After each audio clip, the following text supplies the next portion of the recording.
Umferðarmálin kom okkur öllum við, en það hefur verið ótrúlega lítil umræða umferðarmál í Reykjavík. Í þessu stutta myndbandi ætlum við að skoða þau nánar. Það er óhætt að segja að Ólafur K.R. Guðmundsson er okkar einn allra besti sérfræðingur á sviði umferðarmála og þá sérstaklega umferðaröryggismála. Ég vildi spyrja þig, Ólafur, hvernig myndir lýsa umferðin í Reykjavík? Hún er ekki nógu góð. Það eru alls konar hluti sem við þurfum að laga og það sem er alvarlegast hérna er náttúrulega umferðarslýsin sem eru allt og mörg og sérstaklega á ljósastýrum gatnamótum sem hérna fyrir aftan okkur. Og síðan er það tafirnar og með tilheyrandi mengun og öðru slíku. Og við þurfum að horfa á umferðina bara eins og hverja aðra veitu, eins og rafveitu og hitaveitu. Þetta þarf allt saman að ganga smurt og vel. Það er nákvæmlega það sem við ætlum að skoða í þessu stutta myndbandi. Það er staðan og lausnir. Hlutfall framlaga til framkvæmda og viðhalds á árunum 2007 til 2011 hafi verið mjög lág til Reykjavíkur. Nánar tiltekið hefur það verið 2,1% af heildarframlaginu. En ef ykkur finnst það vera lágt, að það má benda á það að árinu 2011 fór framlagið niður í 1%. Og það hefur verið ákveðið af ríkisstjórninni að framlögin næstu 10 árin verði nákvæmlega engin.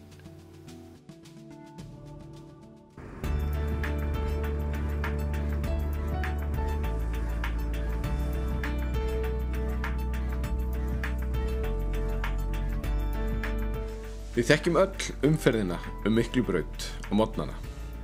Hér erum við myndir sem að byggja á rauntölum á umferð klukkan 8 að morgni. Umferðin er mjög hæg, bílaraðirnar hrannast upp og það má lítið út að bregða. Hér höfum við bætt við 10% aukningu bíla klukkan 8 morgunin.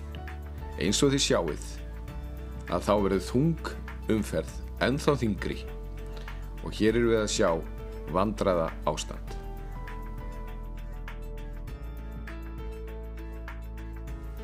Við þurfum að leggja áherslu á þrennt.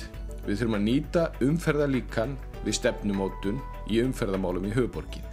Við verðum að setja umferðaröryggi í forgang og við verðum að ná betri nýtingu á þeim umferðaræðum sem eru til staðar.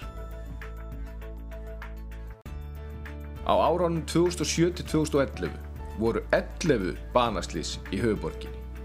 Það eru 18% af öllum banaslysum á Íslandi. Alvarleg slys voru 351. Það eru hvorki meira né minna en 43% af alvarlegum umferðarslysum á landinu. Umferðarmálin kom okkur öllum við.